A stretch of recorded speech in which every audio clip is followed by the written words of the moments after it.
Welcome to Crisis in Perception, where we examine the systems shaping our world, one book at a time. So for this explainer, we're going to treat Suzanne Collins's prequel a little differently. This isn't about recapping the plot.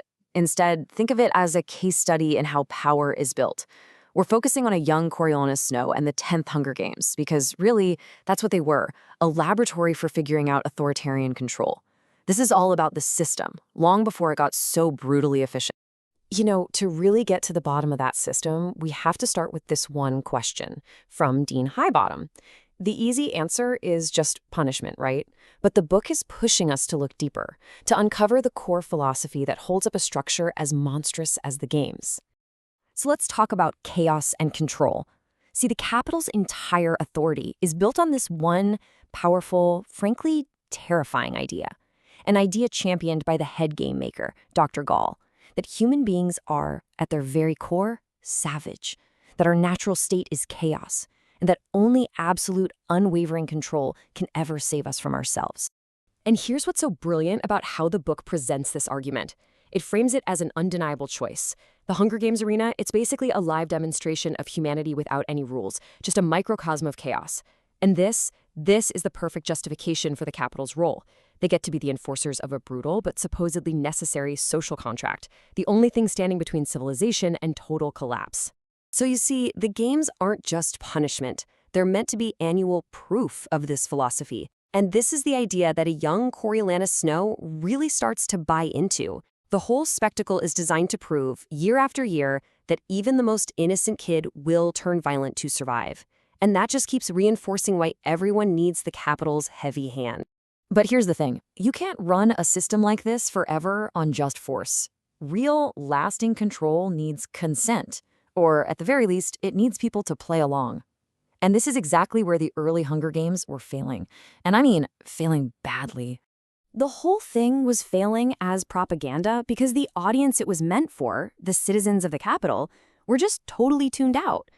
The raw brutality was it was too much. It was sickening. So people just looked away. And, well, if nobody's watching, the spectacle has no power at all, does it? The solution, which Dr. Gall really pioneered during these 10th Games, was a total game changer. She realized you had to transform the whole event.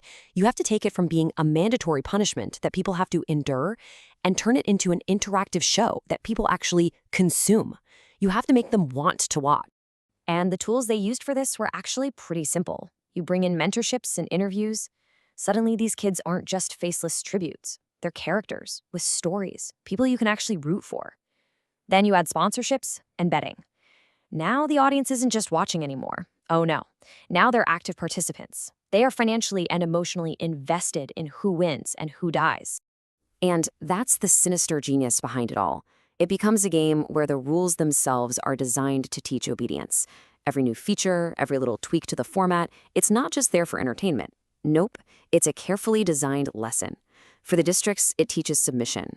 And for the Capitol, just as important, it teaches complicity. So what the Ballad of Songbirds and Snakes shows us so well is that these huge authoritarian systems, they don't just spring up overnight out of pure evil. They're built piece by piece. And each new brick of control is explained away as a necessary, logical response to chaos. Fear becomes a way to govern. Order becomes the justification for brutality. And spectacle, well, spectacle makes the whole thing feel normal. The book doesn't really hand us any easy answers, but it does something way more valuable. It gives us a framework. It helps us see the slow, methodical, and often seemingly justified steps that build control and how that control eventually hardens into outright oppression. It shows us the architecture of power, one rule at a time.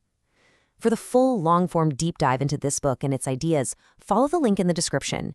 If you enjoy this kind of systems-level analysis, please like, subscribe, and comment with books or topics you'd like us to explore next.